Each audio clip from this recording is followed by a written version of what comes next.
Então, vamos lá, meu irmão. Meu irmão Afonso, por favor, ore por nós. Vamos iniciar nossa aula dessa noite. Amém. Meu Pai querido, meu Pai amado, te agradecemos de uma maneira diferente no dia de hoje por tantos irmãos aqui em comunhão, aguardando Amém. por mais ensinamento para nós crescermos na palavra, nós ampliarmos o nosso entendimento. Nós agradecemos pela visão que o Senhor colocou na nossa igreja de abrir esse momento de estudo, esse momento de ampliação espiritual. E Sim, muito Deus. nós temos que te agradecer, muito nós temos recebido da nossa igreja por causa disso. Papai, que o Senhor possa usar a boca do teu ministro hoje, que vai trazer os ensinamentos que ele separou, e que abra, papai, os nossos espíritos, o nosso entendimento, para que nós possamos absorver cada palavra, papai, que nem um jota, nem um tio fique para trás. Papai, vai visitando cada família aqui representada, Senhor Deus. Vai visitando, Senhor Deus, cada área, Senhor, de cada filho que está aqui nessa sala. Aqueles que pensaram em estar aqui, não puderam, Senhor, que o Senhor possa alcançá-los da mesma maneira, papai. Faz transbordar as taças de bênçãos de cada um, papai, porque sabemos que o Senhor é um Deus galardoador. O Senhor não galardoa somente com a sua palavra, mas sim com as suas bênçãos, a sua prosperidade. O Senhor não tem problemas com a prosperidade. O Senhor quer que os seus filhos sejam prósperos, papai.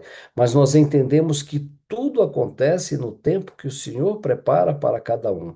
Assim como a semente, Senhor Deus, que é colocada, ela tem um tempo certo de germinar. Também a prosperidade, o Senhor nos prepara, o Senhor prepara o ambiente para que nós possamos receber determinadas bênçãos, sejam bênçãos físicas, materiais, espirituais, enfim. Mas queremos, no particular, Senhor Deus, de cada um, te agradecer por este momento. Que o Senhor efetivamente faça transbordar a sua palavra através da vida do pastor Alessandro, Senhor Deus, para que nós possamos ser engrandecidos dentro desse contexto de estudo, em nome de Jesus. Amém. Amém. Glória a Deus. Meus irmãos, eu não sei se vocês puderam notar, mas eu deixei um material de apoio também no chat, então você pode baixar um PDF. E esse material é o material que eu vou seguir hoje no raciocínio da aula. Eu vou tentar cobrir esses pontos que estão lá. Eu vou também compartilhar minha tela já já, mas eu queria somente também pedir para os irmãos entenderem. Se eu tiver muito rápido, você me avisa para que eu possa diminuir um pouco a velocidade da minha fala.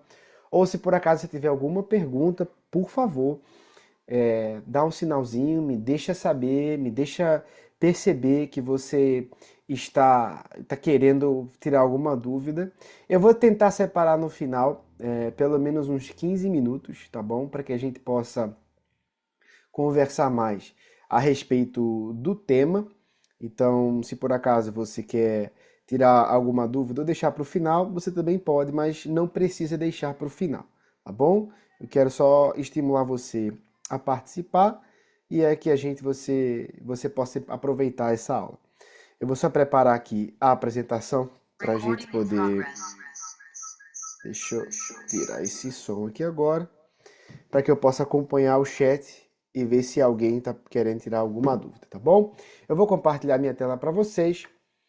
Hoje a gente vai seguir aquilo que desde a semana passada a gente está falando. A gente, né, recebeu uma direção, o pastor Rafael conversou comigo e enquanto a gente conversava, ele disse: Cara, esse mês a gente vai dedicar o nosso tempo para falar sobre o reino de Deus. Então, dentro dos aspectos do reino de Deus, a gente vai tentar abordar o máximo possível. Vocês conseguem ver a minha tela aí, não conseguem? Estou só confirmando com vocês se vocês conseguem me ver. Me dá um legalzinho aí na câmera, se Positivo, você consegue positivo, ver, tudo positivo. mais. Beleza, obrigado, abençoado.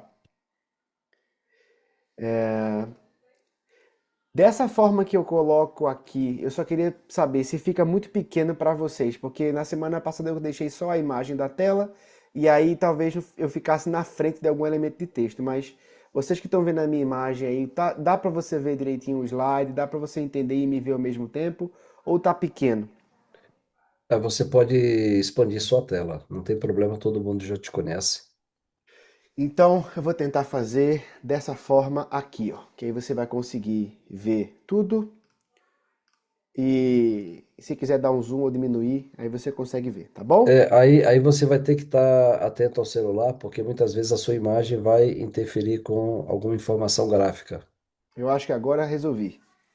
Eu diminui o tamanho um pouquinho, acho que agora dá para conseguir ver. Se vocês não conseguirem ver, não tem problema, me avisa, a gente corrige aí, tá bom? É só para não ficar algo é, muito desproporcional e vocês conseguirem acompanhar da melhor forma possível.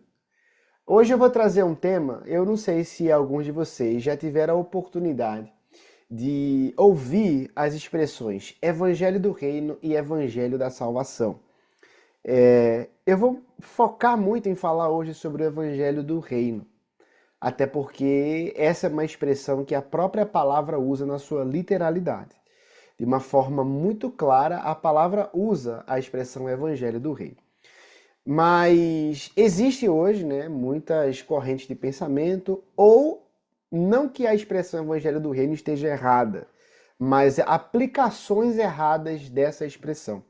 Então a gente vai falar sobre o Evangelho do Reino nessa noite, ao mesmo tempo em que a gente vai perceber se existe alguma diferença ou se são exatamente a mesma mensagem. A primeira pergunta que nós precisamos nos responder ou nos fazer para isso é a pergunta seguinte: quantos evangelhos existem? Quantos evangelhos nós conhecemos?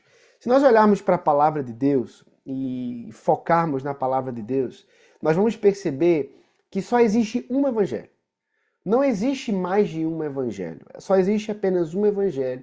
E todo aquele que pregar outro evangelho ou qualquer outro tipo de evangelho que não seja o evangelho genuíno, que esse seja considerado um anátema. Essa palavra não foi dita por mim, não foi planejada por mim, essa é uma palavra dita pelo próprio apóstolo Paulo. Se você pegar a sua Bíblia e abrir, como você está vendo aí no slide, Gálatas no capítulo 1, os versos 8 e 9, a síntese ou o conceito apresentado nesse verso é que se alguém prega uma salvação que não é a de Cristo, essa pessoa está sob juízo. Quando a gente fala sobre ser uma salvação diferente da de Jesus, a gente está falando claramente sobre os elementos da lei como sendo uma base para salvar a vida de alguém. Biblicamente falando, não existe outro caminho até Deus, não existe outro caminho para a salvação, senão crer que Jesus Cristo morreu pelos nossos pecados.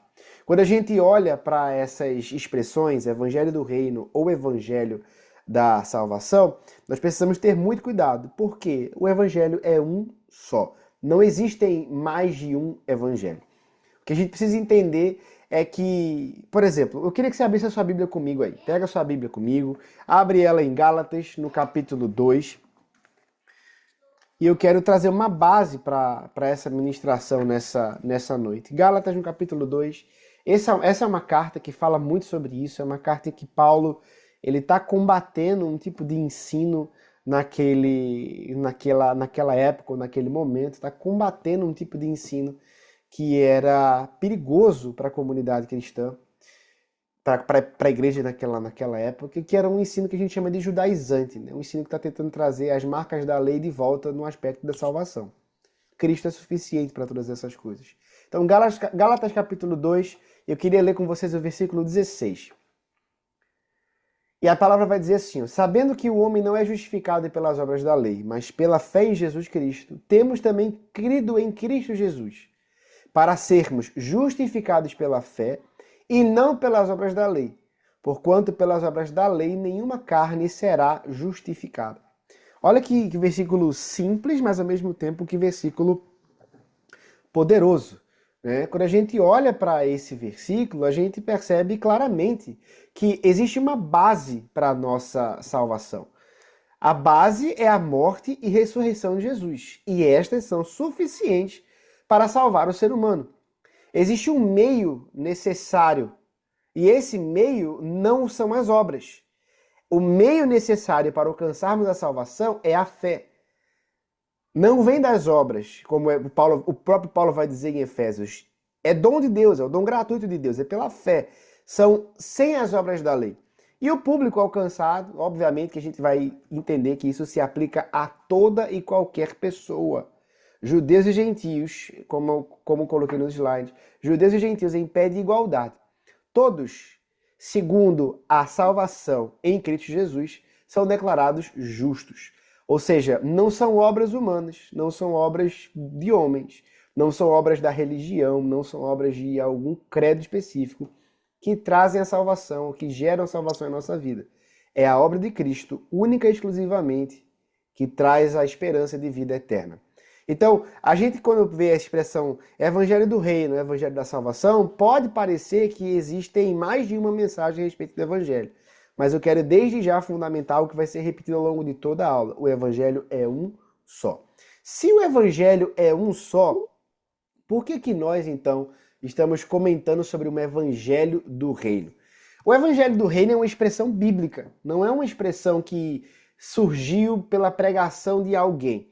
O próprio Cristo usa essa expressão na Bíblia. Se você lembrar em Mateus capítulo 24, verso 14, ele vai dizer exatamente a frase: este evangelho do reino será pregado em todo o mundo, em testemunho a todas as nações, e então virá o fim.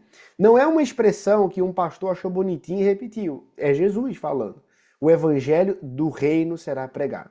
Quando a gente olha para essa parte ou essa expressão do evangelho que eu estou citando aqui, o termo original no grego que eu coloquei aí, esse quase que hieroglifo aí, né, abençoado? Essa conjuntura de letras gregas aí, que significa essa frase que está escrita embaixo, significa literalmente, eu não estou transformando, é literalmente a frase Evangelho do Reino.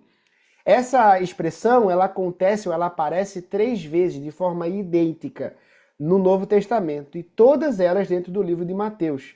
Mateus no capítulo 4, Mateus no capítulo 9 e Mateus no capítulo 24. Ela está apresentando as expressões que trazem uma ênfase na autoridade e no poder e na soberania do rei. Na aula passada a gente conversou sobre o que é um reino, e a gente falou que é um estado de governo, um sistema de governo, em que existe uma única voz de autoridade, e essa voz de autoridade e comando provém de um rei. Ou seja, quando nós fazemos parte do reino, nós não estamos fazendo a nossa vontade, mas nós estamos entendendo e cumprindo a vontade soberana do rei. E nós sabemos quem é o nosso rei, o nosso Senhor, o nosso Salvador. Quando a gente olha para Mateus no capítulo 4, 23, para provar o que eu estou falando para você, a gente está falando sobre Jesus percorrendo a Galileia. E o texto fala assim: ele ensinava nas suas sinagogas, pregando o evangelho do reino, curando todas as enfermidades e moléstias entre o povo. Nós estamos vendo uma operação de poderes, uma operação de sinais, a realidade eterna. Na aula passada, eu lembro que alguns dos que estão aqui hoje também estavam na aula passada. Um dos aspectos do reino que nós precisamos entender é que ele continua se movendo hoje, e as manifestações sobrenaturais nada mais são do que a exposição do que já acontece no reino dos céus aqui na terra. O exemplo disso é que no céu não existe doença, no céu não existe derrota, no céu não existe nenhuma enfermidade física ou emocional, psicológica. O céu é pleno. E quando nós movemos em profecia, quando nós movemos os dons, maravilhas, quando os dons fluem através do corpo de Cristo na terra, a realidade do reino dos céus já é exposta na terra. Quando a gente olha para isso, a gente vai ver que o evangelho do reino, a expressão evangelho do reino, ela vai estar sempre ligada ou relacionada com a autoridade, com o poder, com a autoridade, a soberania e a realidade dos céus. E é Mateus que faz essa exposição de forma brilhante nessas 3 ocasiões que eu coloquei aqui para você. No capítulo 9, ele vai dizer a mesma coisa. Jesus percorria nas cidades e aldeias ensinando e pregando o evangelho do reino. E logo em seguida ele completa, e curando todas as enfermidades e moléstias entre o povo. Então, quando a gente percebe essas expressões, a gente vai entender que o significado da expressão é a boa notícia, que é literalmente o significado de evangelho, sobre o governo, a soberania e a autoridade do rei Jesus. Ou seja, servir de exemplo e testemunho para todas as nações antes do fim, a mensagem do Evangelho do Reino. O que a gente entende como reino em movimento? A gente vai fazer aqui, eu queria trazer e construir com os irmãos uma espécie de linha de raciocínio e uma viagem na Bíblia. Então, já que você está com a sua Bíblia na mão aí, eu queria que você fosse para Mateus, no capítulo 10. E a gente vai ficar no livro de Mateus, que é a maior base, a maior fonte de conhecimento para esse assunto. E eu não queria ler todos os textos, então eu não sei quantos de vocês podem ler, senão eu vou começar a apontar alguém que estiver aqui destacando para mim, eu queria convidar você para ler, mas aqueles que puderem ler, me dá um sinalzinho, eu quero ler, eu quero poder ver. E eu queria que você abrisse em Mateus no capítulo 10 e a gente vai ler o versículo 7. E quem puder ler, me deixa saber para que a gente possa ouvir a sua leitura linda e maravilhosa. Amém. Mateus 10, versículo 7.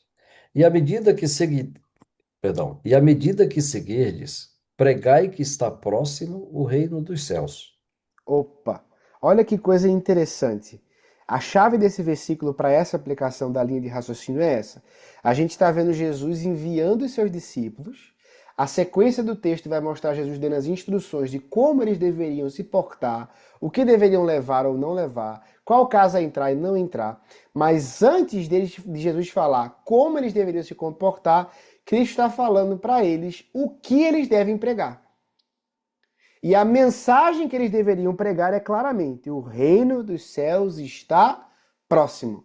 Ou seja, a proclamação dessa linha do tempo que vai acontecer nos próximos capítulos de Mateus, que a gente vai ler, ou que a gente vai folhear, é exatamente a proclamação da chegada do reino dos céus.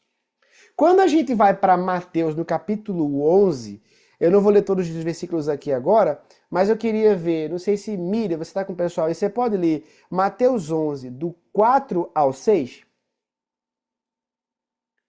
Se você está ligado aí, Miriam, me deixa saber se você pode ler. Mateus 11, do 4 ao 6.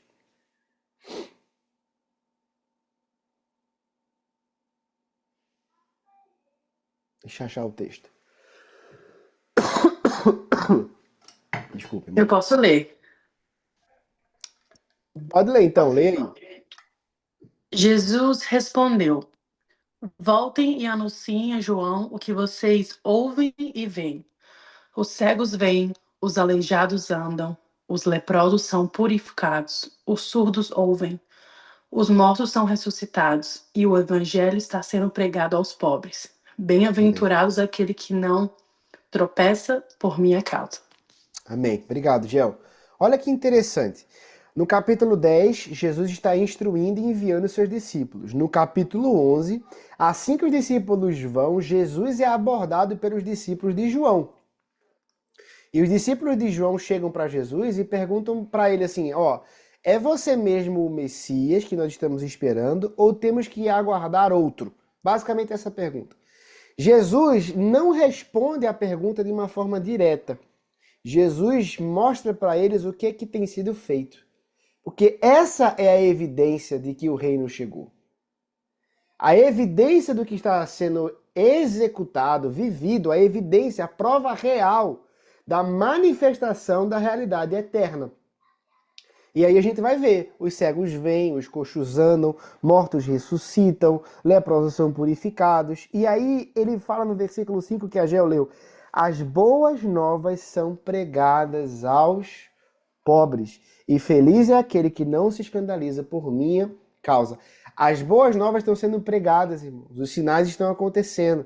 Aquilo que a mensagem enviada no capítulo 10 fala, avisa que o reino está próximo, Jesus está mostrando que o próximo não é só no sentido de tempo, mas é um próximo no sentido de que já está acontecendo, está próximo a você.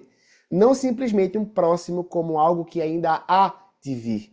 A realidade manifesta algo que está acontecendo. Quando a gente vai falando sobre isso, a gente segue na narrativa bíblica. Em Mateus, no capítulo 12, Jesus, ele continuava o que ele estava fazendo. A gente vai ver que Jesus ele vai repreender algumas cidades, no capítulo 11 ainda. Vai ter aquele velho texto que nós amamos, venham a mim, vocês que estão cansados e sobrecarregados, que eu vos darei alívio. Jesus está pregando o evangelho, é uma mensagem de esperança. No capítulo 12, naquela ocasião, Jesus está passando por uma região e ele vai comer daquele cereal. Era um sábado e ele estava passando numa região que haviam cereais e eles colhem para comer. E eles são criticados porque estavam colhendo, ou meio que trabalhando num dia de sábado. E esse cenário é o contexto do capítulo 12. Jesus está pregando, batendo na religiosidade. A gente até falou um pouco, né, abençoado, antes de começar a aula. Ele está batendo na religiosidade. E ele vai até usar a Bíblia. Você não vê o que Davi fez quando estava com fome, ele e seus homens comeram dos pães, ou pelo menos dos pães da presença, quando não era permitido somente ao sacerdote. E ele vai deixando aqueles homens sem resposta e vai confrontando o sistema religioso. Só que quando a gente vai vendo isso, a narrativa do capítulo 12 ela vai apresentando aspectos diferentes, e um dos aspectos que ela apresenta é que é levado até Jesus o homem endemoniado. A gente vai encontrar isso a partir do versículo 22 do capítulo 12 de Mateus. Ele vai dizer, levaram um endemoniado que era cego e mudo a Jesus, e Jesus o curou. E que aquela atitude fez com que o povo ficasse perplexo. Disse assim, será que esse é o filho de Davi? Não será esse o filho de Davi? O povo começa a reconhecer. E, irmãos, quando você ouve filho de Davi, por favor, se você já não pensava assim até aqui, que eu acho que você já pensava, mas se você não pensava, passe a entender essa expressão como sendo uma das maiores expressões para reconhecer o reino de Deus. Porque quando você se refere a filho de Davi, você está falando de uma linhagem real. Então, quando nós falamos de uma linhagem real, estamos falando sobre o aspecto do reino de Deus. O que está acontecendo aqui é que as pessoas, espera aí, será que esse não é o rei prometido que havia de vir? Não é esse o rei que nós estávamos ou estamos esperando? Quando a gente vai percebendo isso, os fariseus respondem aquele momento e aquela situação inteira com uma afirmação que para nós é absurda. Eu queria que você visse comigo aí no verso 24. Olha aí, Mateus 12, versículo 24.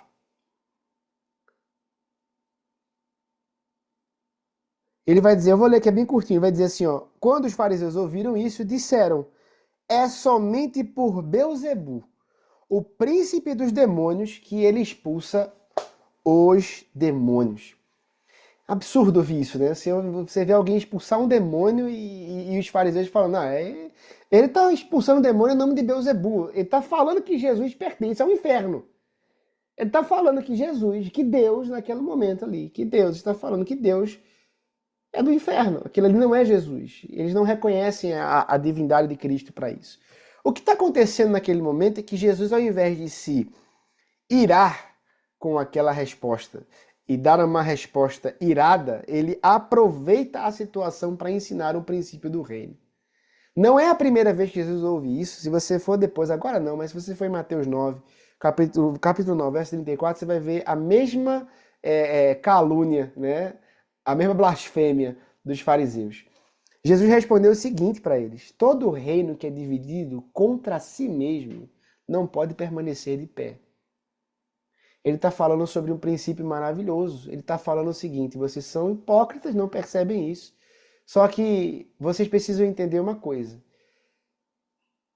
A fala de vocês não tem sentido, porque se eu expulsasse demônios por Beelzebu, que tipo de reino seria o inferno? Dividido? Porque se Beelzebu expulsa Beelzebu, se o demônio expulsa um demônio, esse reino não existe. Jesus está falando, gente, por favor, Jesus está falando que o inferno é unido. Jesus está falando, anunciando naquela hora, que o inferno é real, é um reino e que é unido. Então não faz sentido achar que pelo príncipe dos demônios ele expulsa um demônio. Só que quando ele continua a sua fala, ele revela outra coisa poderosa. Ele vai falar no verso 29, como é que pode alguém entrar na casa de um homem forte e levar ele dali sem antes amarrá-lo? Só então poderá roubar dele. Ele está falando que alguém só rouba um homem forte, se for mais forte do que ele. Jesus está falando, nenhum reino dividido existe ou subsiste, e além de não subsistir, eu represento um reino muito mais poderoso. Porque um demônio não expulsa um demônio, mas eu faço parte de um reino que é infinitamente superior e mais poderoso do que o reino do inferno. E é por isso que eu tenho autoridade para expulsar os demônios. Essa é a mensagem de Jesus. Agora, o versículo 28, abençoado, lê aí para mim, por favor, o versículo 28 do capítulo 12.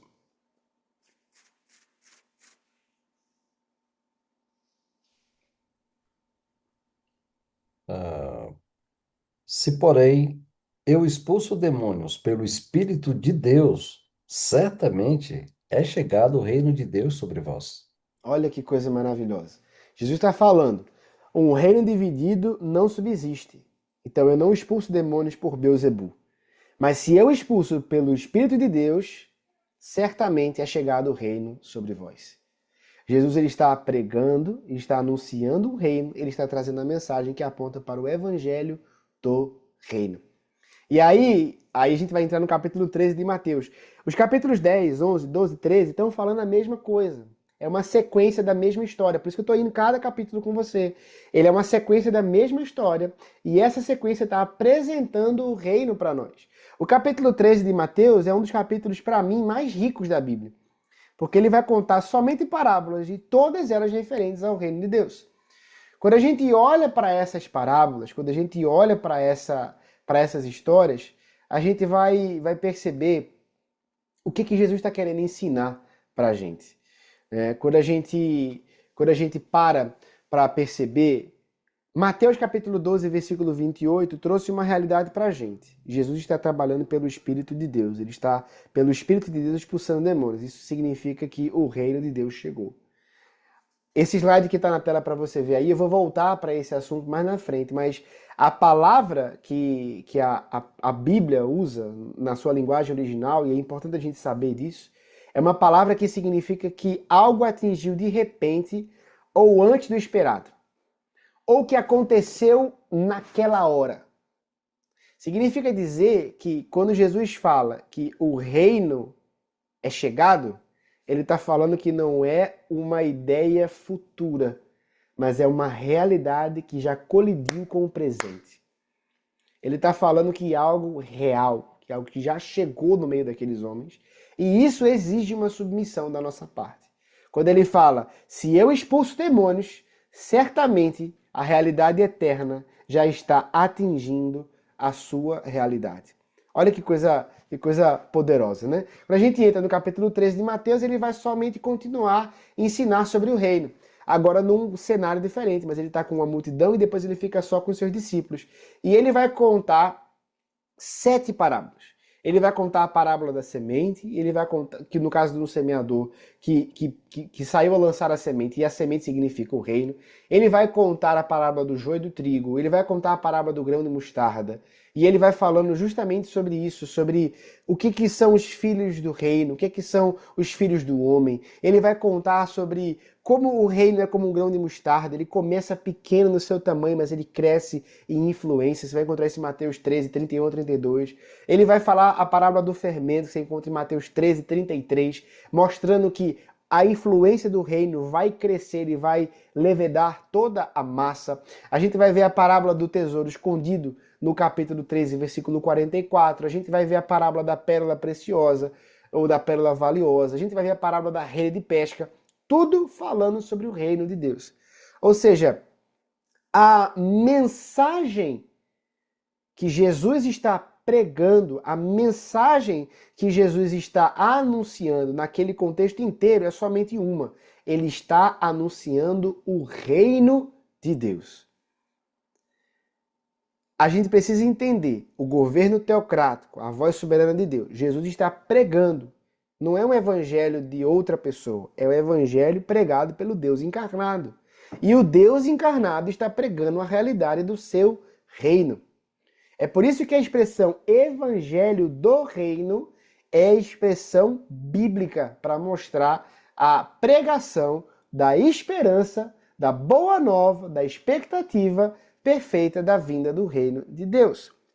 Então, quando a gente olha para isso, deixa eu voltar aqui antes da gente avançar mais nos slides. Quando a gente está olhando para isso, as parábolas estão mostrando para a gente que toda a compreensão ela começa pelo conhecimento e pela identificação do reino. E também pela sua atuação.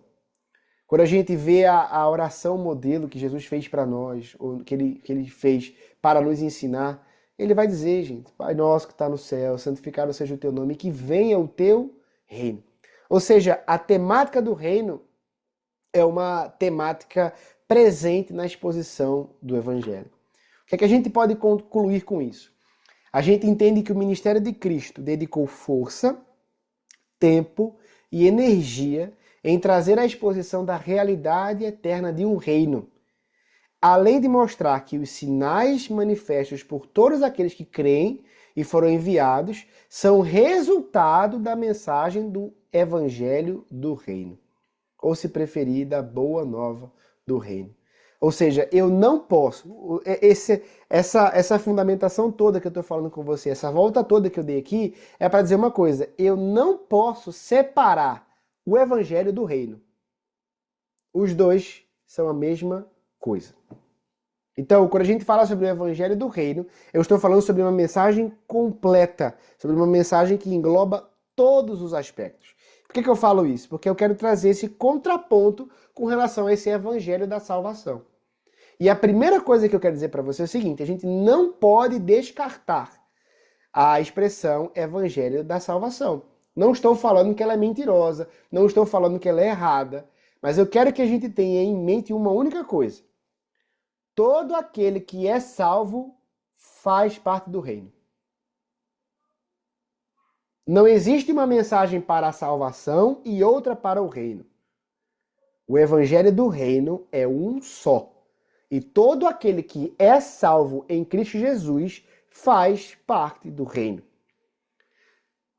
Teve um cara que entendeu isso e eu queria que você abrisse a sua Bíblia comigo em Lucas, no capítulo 23. Esse cara foi, se eu puder usar uma expressão bem moderna, esse cara foi sinistro, irmão. Pessoal de São Paulo que usa muito essa expressão, né, abençoado? É. Capítulo 23 de Lucas. Teve um homem que entendeu isso. Todo aquele que é salvo, a expressão é essa, todo aquele que é salvo faz parte do reino. Não existe alguém que é salvo e fará parte do reino. Quando você é salvo, você é justificado e você passa a fazer parte do reino. Não são mensagens distintas. Eu sei que o abençoado já está na agulha aí, mas se tiver mais alguém que não leu ainda, deixa eu ouvir sua voz. Lucas capítulo 23, versículos 42 e 43. Se ninguém puxar a leitura, aí o abençoado lê. Mas se alguém tem esse texto aberto aí, eu queria muito ouvir a sua voz.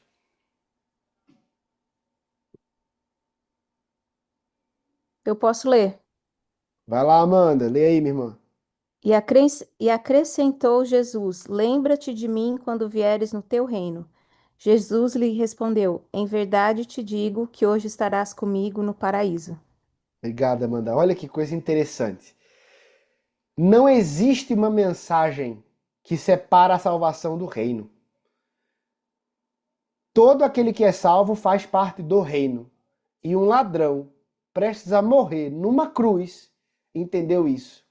E ouviu do próprio Deus a afirmação que eu estou falando para vocês aqui agora. O que aquele homem falou, como a Amanda bem leu? Ele falou para Jesus, lembra-te de mim quando entrares no teu reino. A palavra que a Bíblia usa é clara, o teu reino. E Jesus respondeu, hoje você estará comigo no paraíso. Por que ele estaria? Porque naquela hora ele reconheceu Jesus, cara. Naquela hora aquele homem reconheceu. Se você pega o contexto, ele vai dar uma bronca no outro cara. Irmãos, eu já parei para pensar um pouco nessa cena e ela é muito, não faz muito, não tem lógica, gente. Quando a gente tem um livro de um autor chamado Pierre Barbet, Esse homem é um médico cirurgião e ele escreveu um livro chamado A Crucificação de Cristo. E dentro desse livro ele traz um relato com um respaldo médico sobre como que o corpo de Jesus passou por aquele momento. E ele conta, a gente sabe que a morte por crucificação é uma morte por asfixia. A pessoa que ela é crucificada, ela morre porque ela não consegue controlar o seu ciclo respiratório e o corpo vai entrando num processo de choque por conta da incapacidade respiratória. O peso do corpo sobre os braços, a quantidade de dor que se sente porque os pregos estão atingindo nervos que geram muita dor, fazem com que o corpo humano não consiga controlar o ritmo respiratório e o corpo vai entrando em colapso. A morte por crucificação era uma morte que resultava em uma asfixia. Só que os mesmos sentimentos, claro que com Jesus eles foram aumentados porque a quantidade de sofrimento que Jesus passou antes da cruz foi maior do que as dos ladrões, mas o aspecto da respiração e das dores dos pregos em seus membros eram presentes em ambos os ladrões. E naquela hora, aquele homem ao lado de Jesus, ou um dos homens ao lado de Jesus, usou a força que tinha para zombar de Jesus. E o outro responde para ele, ao invés de apoiar a sua zombação, ele tranca a mensagem daquele homem e vai dizer assim, cara, será que você não teme a Deus, nem estando sobre a mesma sentença? Ele está falando que aquele que teve a sentença do lado dele é Deus. Ele reconheceu que Deus estava na cruz. E ele vai dizer, nós estamos sendo punidos porque estamos recebendo o que os nossos atos merecem. Mas este homem não cometeu mal nenhum. E aí ele falou para Jesus, lembra-te de mim quando entrares no teu reino. Naquela hora, por reconhecer a divindade de Cristo e a soberania de Deus, aquele homem foi salvo. E instantaneamente ele ouviu a mensagem, você estará comigo hoje no paraíso. Não é possível, meus irmãos, separar duas mensagens que são uma só. Não é possível nós entendermos que existe o evangelho da salvação ou do reino. Só que, de onde vem essa expressão evangelho da salvação? Eu não tenho como dizer para vocês qual que é a origem dessa expressão. A Bíblia usa ela uma única vez. Em Efésios capítulo 1, versículo 13. Só que no original, para ser um pouco mais criterioso, Paulo usa o evangelho da vossa salvação. Então, cresce, né? Eu acredito que essa expressão evangelho da salvação, ela vem dessa expressão. Só que essa expressão ela só aparece uma vez. Enquanto que a gente viu que só Mateus cita 3 vezes e que o próprio Jesus está falando essa expressão. O que eu quero dizer com isso? Ela não resume a importância da expressão. É óbvio que o evangelho é um evangelho da salvação. Só que a gente tem que estar alerta com um perigo. Né? Eu coloquei aqui no slide, se você observar comigo, esse primeiro quadrinho, ele traz a expressão original, que é traduzida como Evangelho da vossa salvação, usada por Paulo. Só que existe um perigo quando a gente traz essa distinção das mensagens, e esse é um ponto, um dos pontos mais importantes do que eu tenho para falar nessa noite com os irmãos. É que existe um perigo em separar o reino da salvação. E o perigo é você cair numa armadilha de pensar que você está salvo e não precisa ter o compromisso do reino. O que seria isso? Quando a gente entende o que é o reino de Deus, e a gente entende que o reino é o lugar onde o rei manda e existe a sua vontade e a sua lei, se eu separo isso para o aspecto da salvação, eu posso cair numa armadilha de separar o meu compromisso com o rei da minha salvação. Então eu fico em paz porque sou salvo, mas eu consigo fazer o que eu quiser, o que eu bem entender, porque eu já fui salvo.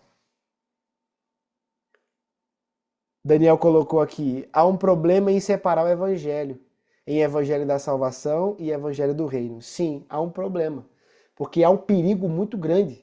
O perigo de você não assumir o compromisso que o reino exige aos salvos. O reino traz responsabilidades aos seus súditos. E como eu falei agora há pouco, todo aquele que é salvo já faz parte do reino. Então ele precisa se submeter à realidade eterna do reino.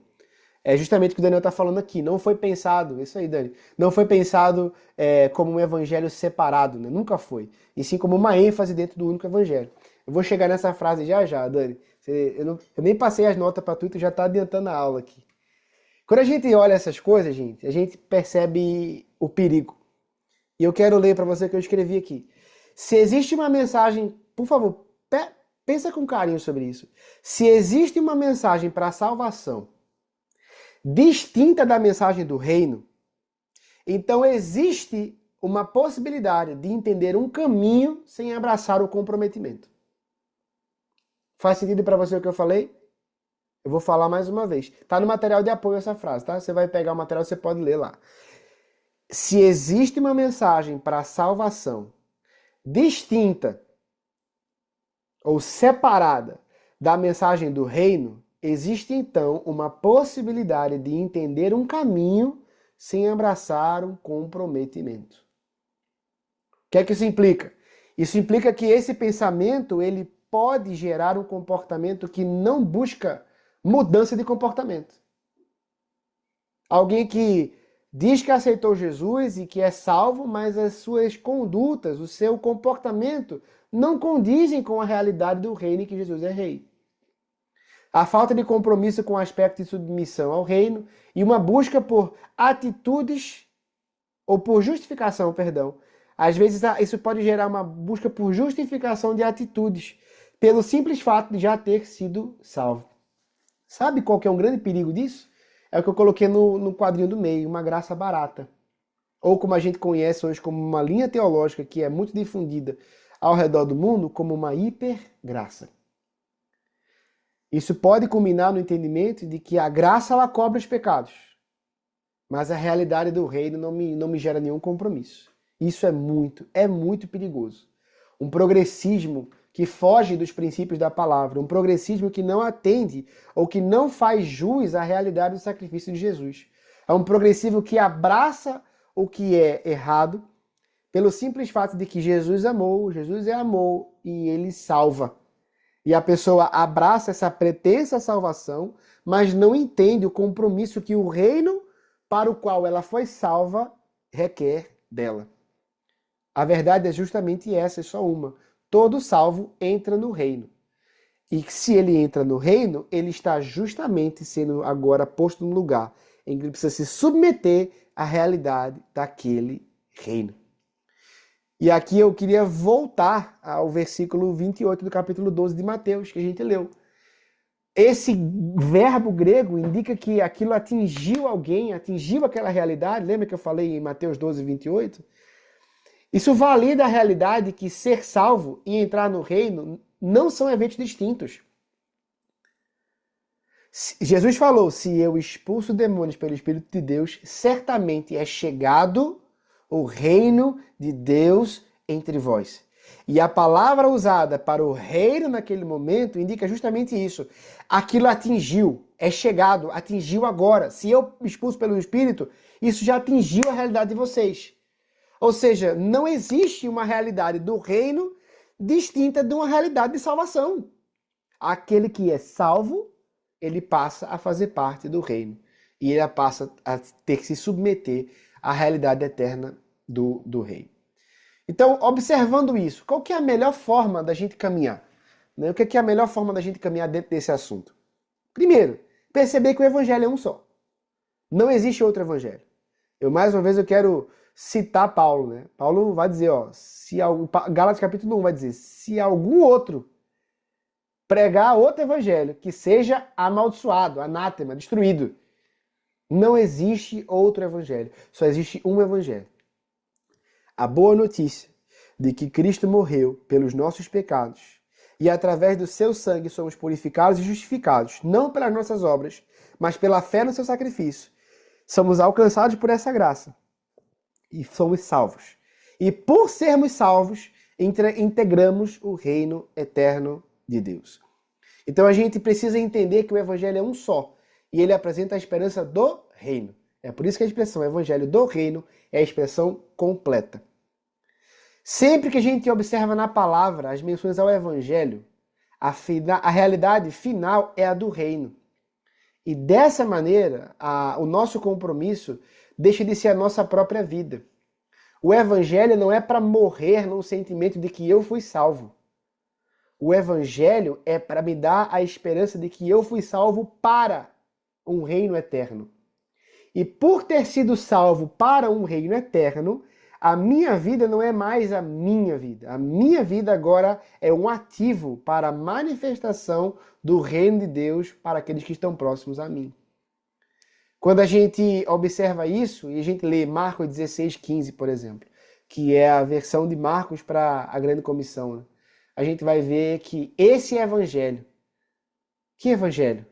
O evangelho do reino, será pregado a todas as nações, todas as etnias, toda a língua, todo o povo.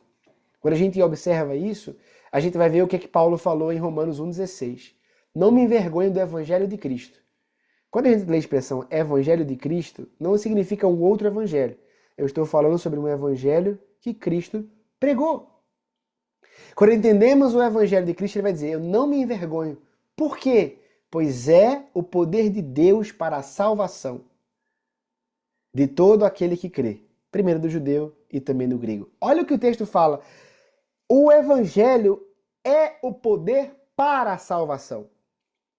Então, se a gente enxerga a mensagem assim, o evangelho da salvação, como sendo uma faceta, como sendo uma expressão, simplesmente para trazer uma ênfase no aspecto salvífico, nenhum problema. Mas se nós enxergarmos o evangelho da salvação ou o evangelho do reino como sendo coisas distintas, nós estamos incorrendo em algo que pode ser muito perigoso para a nossa jornada cristã. Nós precisamos entender que a mensagem é uma só. O evangelho é único, suficiente, necessário para que nós possamos encontrar a eternidade ao lado do nosso Senhor e do nosso Salvador. Então, irmãos, o que a gente precisa concluir nessa noite? Que o evangelho apresenta a esperança de um reino eterno. E que completamente o nosso compromisso não é apenas com a nossa salvação ou com a nossa segurança espiritual. Tipo assim, agora eu estou salvo, posso fazer o que eu quiser da minha vida. Estou salvo, agora posso fazer o que eu quiser. Não. O nosso compromisso ao sermos salvos é com o reino de Deus e permitir com que a nossa vida seja um caminho ou uma ferramenta ou um instrumento para que o próprio Deus manifeste a sua realidade no meio dos homens. A gente vai ler isso e dizer nessa aplicação, nessa frasezinha no final, não busque, irmão, ser salvo do inferno. Submeta-se ao reino que já chegou. Essa é a mensagem principal. Esse é o evangelho. Não é o que salva você do inferno. Isso é só uma parcela, irmão. Mas se submeta ao reino que já chegou. Isso é o evangelho do reino. Eu tô vendo aqui, a Gisele trouxe uma mensagem no grupo aqui também, no chat, e ela tá falando, isso faz pensar no contrário. Tô lendo aqui, tá, Gia, a tua mensagem. Que é mais perigoso ainda. Achar que eu participar do reino depende das minhas obras, é mérito meu. Sim, tudo é graça, perfeito. Ser salvo modifica o meu comportamento como participante dos sofrimentos de Cristo, bem como da sua ressurreição. Exatamente. Exatamente isso. Nós não podemos diferenciar uma coisa da outra. Não é bíblico diferenciar evangelhos. Só existe um evangelho. Agora, eu quero usar a expressão evangelho da salvação para focar em algo de um aspecto salvífico. Nenhum problema. Só não separe ele do contexto todo. Amém, Miriam, amém, Amanda. Tá aqui, a Miriam meteu até um eita aqui. E o Daniel mandou aqui, ó, não somos salvos do inferno, mas da ira de Deus. Se entendermos isso, muda muita coisa. Muda muita coisa. O inferno é um detalhe muito ruim dessa história, né? E graças a Deus a gente vai ser salvo. Mas o inferno é o lugar da ira de Deus. É isso aí, gente. Deixa eu só encerrar essa apresentação aqui e voltar a ver o rostinho de vocês aqui. Teve mais gente que entrou que eu não tinha visto porque eu estava com a tela aberta. Mas, gente, nessa noite a gente fala sobre o Evangelho do Reino. Isso é um tema que para nós como igreja, para nós como Mevan, é um tema muito caro, porque é um tema em que nós estamos tentando fundamentar e pregar o tempo inteiro como a realidade do reino. Quando a gente olha para essa realidade do reino, quando a gente olha para essa realidade do evangelho, que não pode ser separada entre áreas como o evangelho de algo, o evangelho de algo, o evangelho para algo, o evangelho é um só. Então, quando nós entendemos o que é o evangelho do reino, além do aspecto da salvação, no sentido de ser livres da condenação, a gente olha pelo aspecto de sermos agora colocados dentro de um reino sob uma autoridade. Eu estava lendo um livro recentemente, se não me engano o título é O Reino Inabalável, e ele fala justamente sobre isso numa perspectiva migratória. Ele fala que quando a gente, e aqui encaixa muito no nosso contexto, né? Muitos de nós estamos tentando, alguns já conseguiram, mas trabalhando para que a gente possa ter uma outra cidadania. Uma cidadania americana, por exemplo. É um exemplo, mas quando alguém passa a estar debaixo da cidadania americana, os efeitos da lei americana agem sobre ele de uma forma diferente. Porque ele é um cidadão daquele lugar. Quando nós somos salvos e entramos no reino eterno de Deus, as leis divinas e eternas passam a agir de forma diferente sobre nós. E não simplesmente no fato de me livrar da ira ou da condenação eterna, mas de me dar a responsabilidade de representar o reino pelo qual eu fui aceito e fui inserido. Amém? Então esse é o panorama geral do Evangelho do Reino, dessa mensagem trazida em pouco contraponto com esse Evangelho da salvação, para que a gente possa ter segurança na nossa caminhada. E eu queria agora, como eu falei, deixar aqui alguns minutinhos, mais aí 10 minutinhos, como eu falei no começo, para a gente poder trocar uma ideia, ouvir algum pensamento. Muito obrigado aos irmãos que interagiram aí no chat, isso já engrandece muito o assunto entre nós. Mas se você tiver alguma coisa a falar, quiser falar alguma coisa, eu sei que o abençoado tem uma dinâmica, eu já entrei no estudo do paizão, e tem uma dinâmica no final trazer algumas considerações. Mas se você quiser falar alguma coisa, meu irmão, vamos aproveitar esses 10 minutinhos que a gente tem para compartilhar um com o outro aquilo que você entende sobre esse tema, talvez alguma dúvida. Por favor, fique à vontade, eu quero ouvir a sua voz maravilhosa. Você colocou de uma maneira didática, né? Que não existe a separação, né? E muitas vezes são colocações pontuais para uma situação específica. Exemplificando no nosso cotidiano, você pode chamar o seu carro de carro, eu posso chamar o meu carro de viatura, mas estamos falando da mesma coisa. Então, quando é usado o evangelho do reino, o evangelho da salvação, são nomenclaturas, talvez colocadas pontuais, não que exista uma separação. E é muito importante entender essa dinâmica. E você coloca muito bem que quando nós adentramos a esse reino, nós passamos a estar cobertos por direitos e obrigações. Nós passamos a responder por isso, né? E aquela questão de uma vez salvo, sempre salvo, isso não é verdade. Porque uma vez que eu aceitei ao Senhor Jesus como meu Senhor e Salvador, eu assumi que eu estou dependendo das regras daquele reino. Então eu não posso prevaricar, indo de encontro a nenhuma dessas regras. E eu posso perder a salvação? Eu acredito que sim, tá? Dependendo do meu juízo, em alguma circunstância. Mas isso aí já seria um outro ponto. Mas dentro desse estudo, Daniel falou uma coisa aqui agora. é Já seria dentro mais complexo. é bem mais complexo. Mas dentro desse contexto, eu acho que você trouxe todas as nuances para nós entendermos de que o evangelho, ele é um Um único só. caminho. Esse assunto é tão caro de você perceber que o evangelho é um só, que tem um livro inteiro na Bíblia em que Paulo está fazendo essa defesa, gente. A carta aos Gálatas é uma defesa ao evangelho único.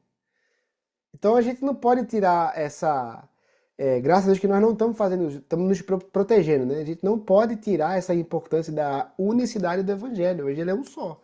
E quando a gente usar a expressão Evangelho do Reino, essa é a expressão mais completa para poder colocar qualquer outro assunto do Evangelho dentro dele. Pregue o Evangelho do Reino.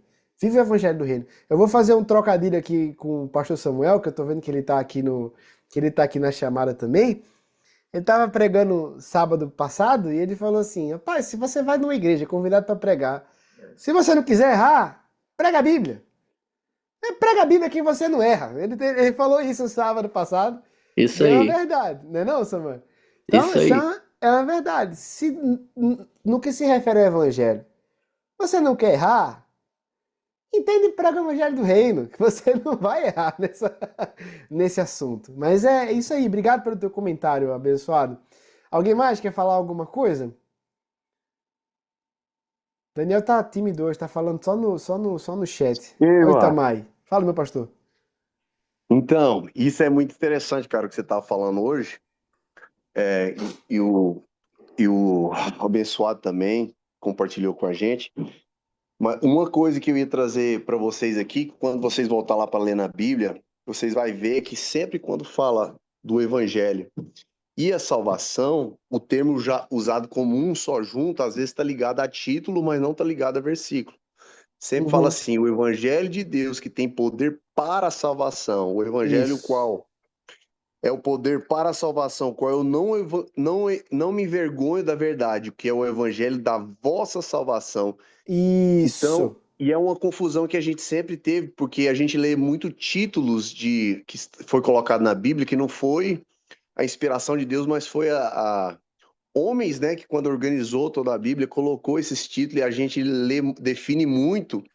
E houve essa separação, na verdade, historicamente, por causa dos títulos que tinha na Bíblia, porque os versículos nunca citam o evangelho da salvação, é o evangelho Exato. para a vossa salvação.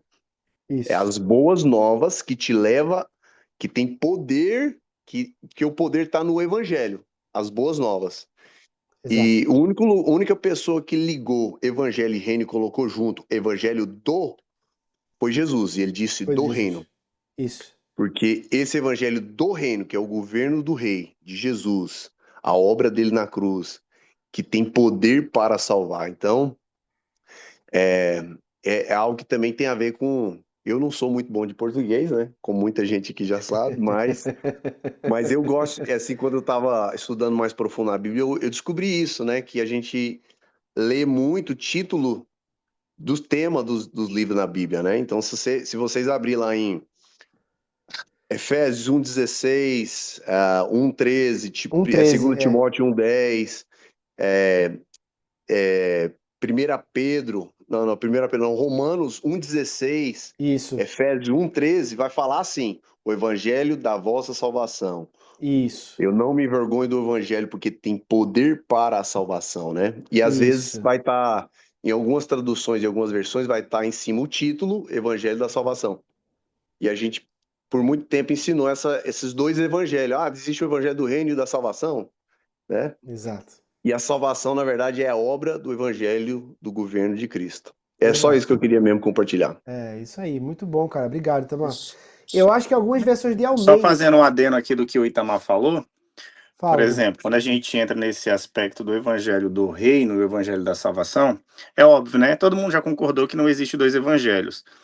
Mas quando se fala o evangelho do reino e o evangelho da salvação, é como se o evangelho do reino estivesse falando que a salvação é um atributo dentro do evangelho do reino. Uma coisa não separa a outra, entendeu? É. Então, o evangelho do reino, e dentro do evangelho do reino, o evangelho da salvação faz parte disso, que é como muito bem o Itamar colocou, cara, que é o Isso. evangelho para a vossa salvação, que o que salva Isso. é a exposição do evangelho, né? É E isso essa aí. pessoa ser alcançada pela palavra da salvação, nesse sentido. Exatamente. Tamar citou exatamente isso. Se vocês pegarem depois o material que eu coloquei de apoio, tá o PDF aí no chat, no tópico 3 desse material, eu citei exatamente esse texto que o Tamar, os dois textos que o Tamar citou, eles estão lá também, e eu abri o texto, eu coloquei as expressões em grego lá, para quem tiver mais curiosidade poder ver isso, né? A palavra é evangelho ligada ao evangelho da vossa salvação, né? Eu até, tipo assim, a gente não vai descartar o aspecto salvífico do evangelho. Eu vou colocar aqui de novo, Amanda. Vi que a Amanda colocou aqui. Talvez ele não fique fixado para quem entrou, tipo, depois de eu ter enviado ele.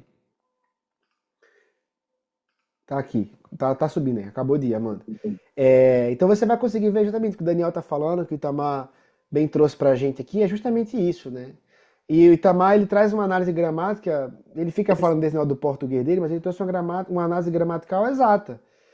Eu, na pesquisa para a construção desse material, eu fui pesquisando a expressão exata, procurando a expressão evangelho da salvação. A expressão exata da salvação não existe na Bíblia.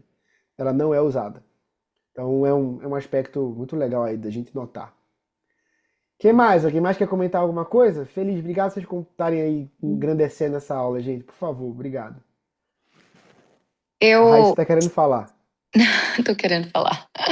Eu fiquei muito feliz desse tema, né? Porque hoje em dia eu cresci na igreja, né? Então a gente ouvia muito falar sobre salvação e a gente não ouvia falar muito sobre o evangelho do reino, né? O evangelho de Deus para salvar.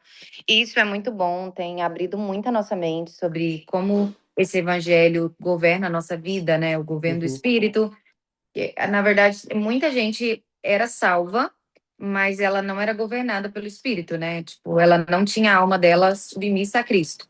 Porque eu conheço gente que flui no dom, que talvez não mente, não rouba, mas não tinha a vida governada, né? Quer mudar, muda, quer fazer, quer largar, larga. Não tinha a vida assim, não, filha, Isso. faz isso.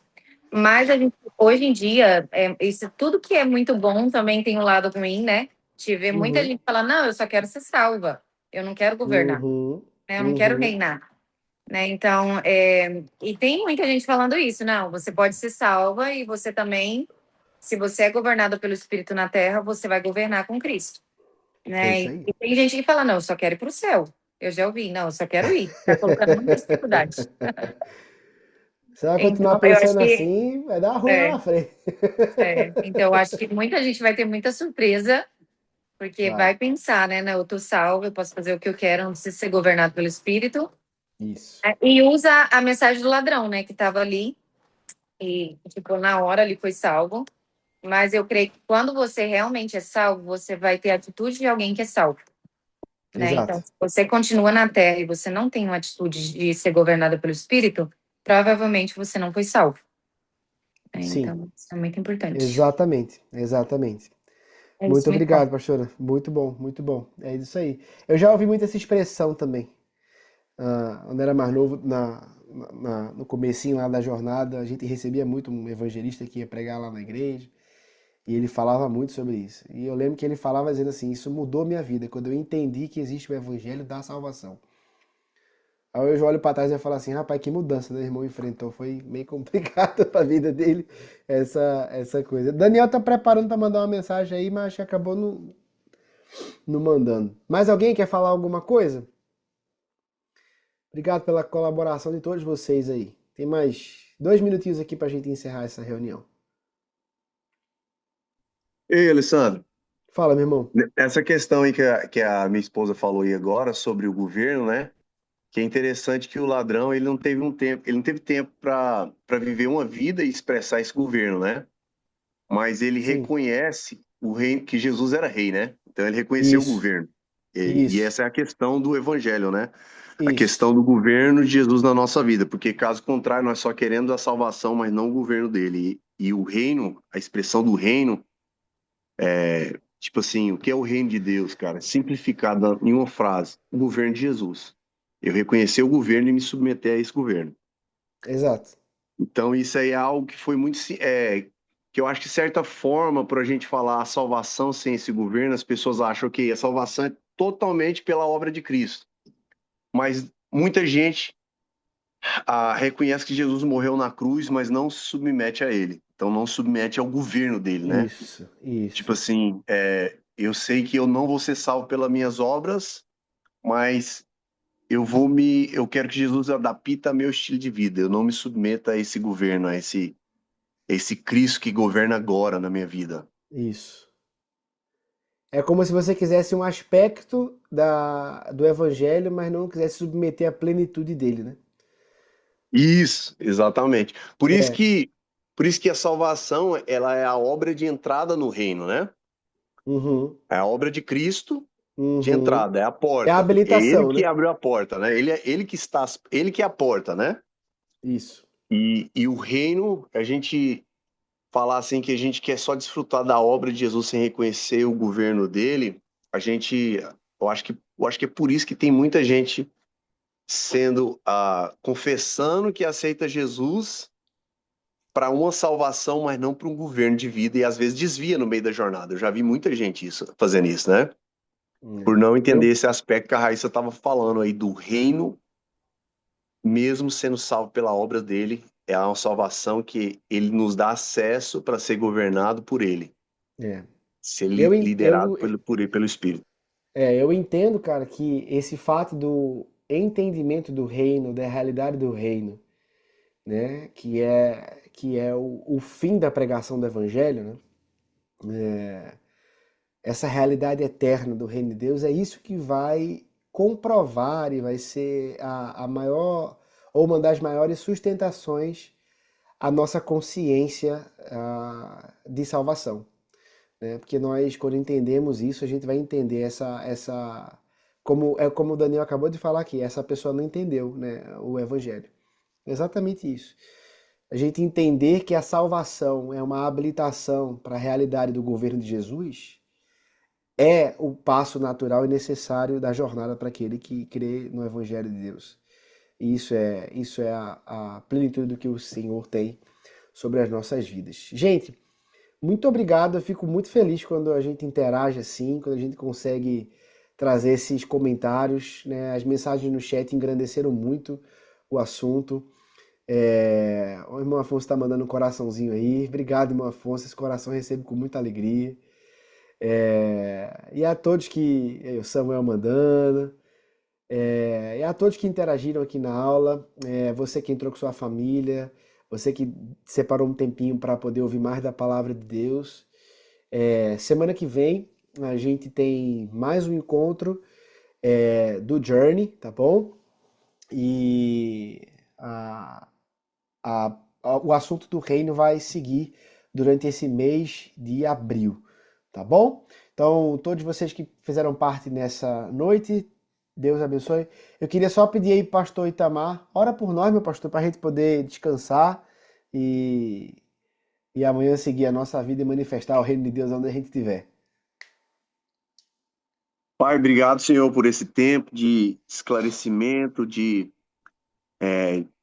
buscando aprofundar mais o nosso entendimento sobre o teu reino, que o Senhor venha nos convencer dessa realidade, que o teu governo, Senhor, nós temos que dar uma resposta para a salvação, em viver uma vida digna do Evangelho pregada ali na cruz por nós, uma obra feita por ti, Jesus. Que nós venhamos viver como homens e mulheres que expressam, que sejam testemunha desse Evangelho. Que o Senhor venha nos dar sabedoria, humildade, mansidão, que o Senhor venha gerar em nós um coração ensinável, um coração que venha ser submisso para viver esse governo, Senhor. E não somente corações que querem falar sobre uma verdade que nós não nos submetemos para ser governado por ela. Isso. Te agradeço que o Senhor venha expandir o nosso coração, a nossa mente, que a sede pela eternidade que o Senhor colocou no nosso coração, como diz ali em Eclesiastes 11, venha ser mexida dentro de nós para buscar mais sobre a eternidade, para buscar mais sobre uma realidade eterna. Essa Isso. realidade de intimidade com o Espírito Santo e com nossos irmãos. É. Em nome de Jesus. Amém. Amém, amém. Muito obrigado, meus irmãos. Deus abençoe a vida de vocês. Semana que vem, Journey, às 8 da noite. O link já vai estar liberado no grupo mais cedo. 8 da noite, semana que vem, vai ter alguém ministrando uma aula sobre nós, tá bom? Deus abençoe. Valeu, beijo para vocês.